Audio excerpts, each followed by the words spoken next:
Hi everyone, welcome to my channel. In this video I will show you how to clean the printhead on the Epson Stylus SX125 and 130.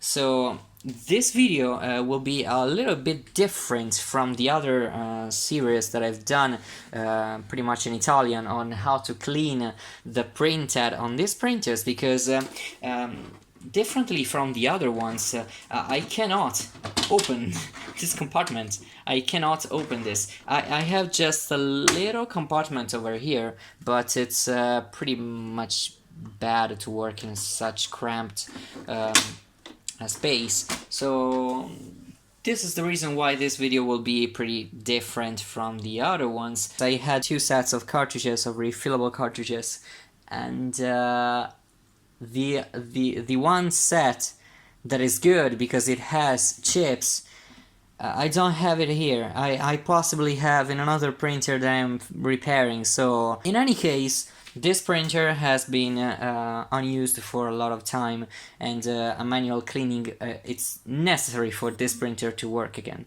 So I will proceed with the video anyway, to just show you how to manual clean the printhead on this printer. But in any way, I will be fixing this printer another time when I got another set of refillable cartridges, because I need another set of refillable cartridges just to test printers that I repair.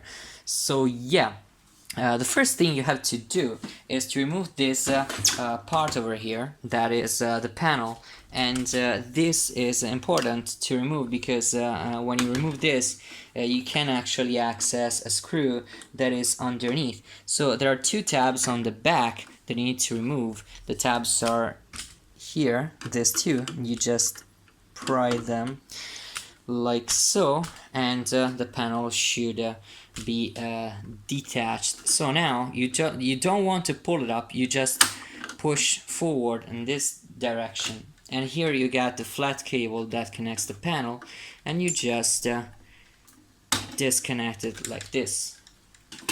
Fine.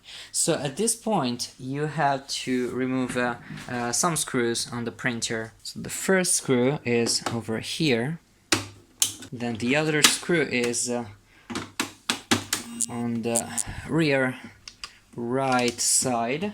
We have another screw that is always on the rear but at the left side, and we have another screw actually that is on the front. And in order to access the screw, you need to remove this panel over here. So you just bend it just a bit, and pay attention because on this side there's a spring that comes off with the panel. So at this point you will be able to remove this screw on the front of the printer, so this one over here. So at this point it's just a matter of removing the top side of the printer with the scanner unit. So just do something like this. Can actually do something like this. Yeah. And the other side now should come pretty easily. Okay, so pay attention now because there are some connections on this side too. So you need to disconnect these two flat cables and this connector that goes to the scanner unit. So at this point we have the printhead over here that should be locked in place. Now it's not locked because I just hard shut down the printer, but in a normal situation the printer will be like this, so the head will be locked in place. To unlock it, you just need to push this in this direction, and here there's a gear. You just rotate it, and it's free. Now you can attempt two ways of cleaning the printhead, because at this point it's just cleaning the printhead on every other Epson printer, but for every one of them you need some cleaning solution, and actually I'm using a Quasar, that is a glass cleaner in Italy, and it's fine for this operation. And I know that in other states they sell something called Windex, and it's for cleaning glass, and that works perfectly, so you can use even that. And you can attempt, as I said, 2 cleaning methods.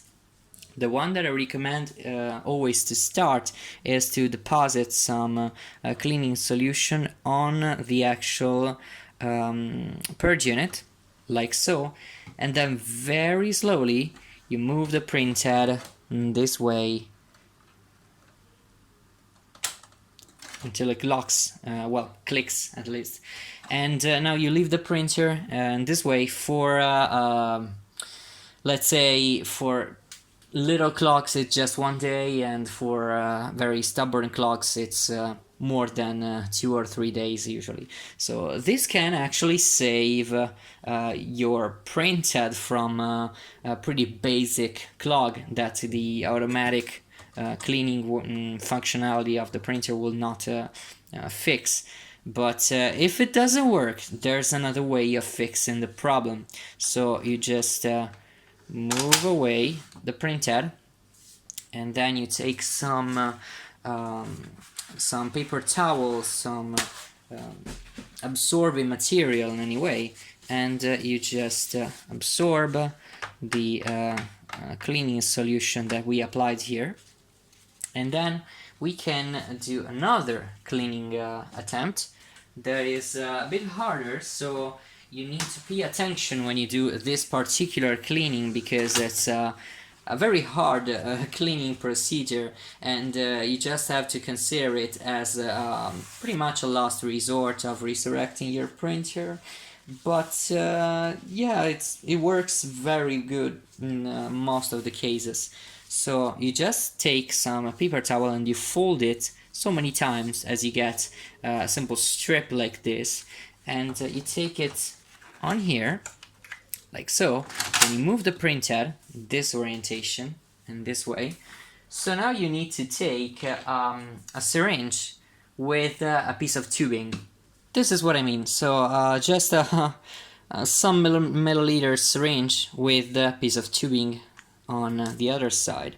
So you need to do something like this. You take some cleaning solution inside of the syringe, something like this, and then you need to attach your syringe tube to the port that gives you problems. So in this way, this printer, I will do all of the colors, starting with the cyan, and you can see I have just a bit of cyan ink on the paper towel at least. So you need to press this part of the syringe with the lowest pressure possible. You just need to go very, very slowly, because you can see that you don't need force at all. If you need force in order to perform this cleaning solution, this cleaning procedure, probably your printhead is definitely locked and it will not be able to be unlocked in some easy ways, and probably is definitely blocked, so you have nothing to do at this point. So you can see the cyan started with some ink and ended up with nice transparent fluid coming out. This is the black that came from the other channels. So let's do the yellow at this point.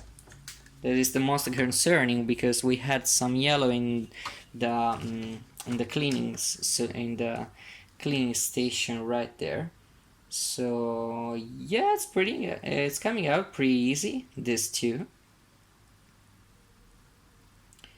You don't need to press too much. I will not be I will never be too tired of telling you that you don't need to press too much.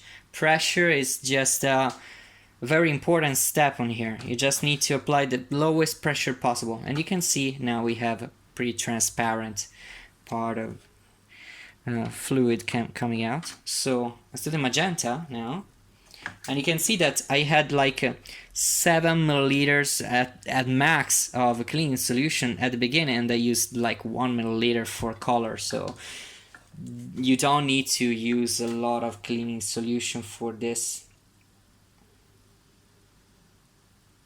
And this is the magenta.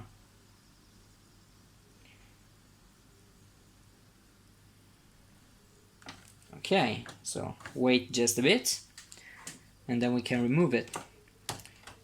So one thing that you probably have noticed is that I have a zip tie on here, and I usually hold this part of the tube on here while I push and move the carriage, because if this part gets unconnected, so disconnects from here while I push, the cleaning solution can go on the flat cable under the printhead, and then that is very bad, because it generates a short on the printhead, on the printer mainboard, and it burns the connector. So it's just something that you have to pay attention to.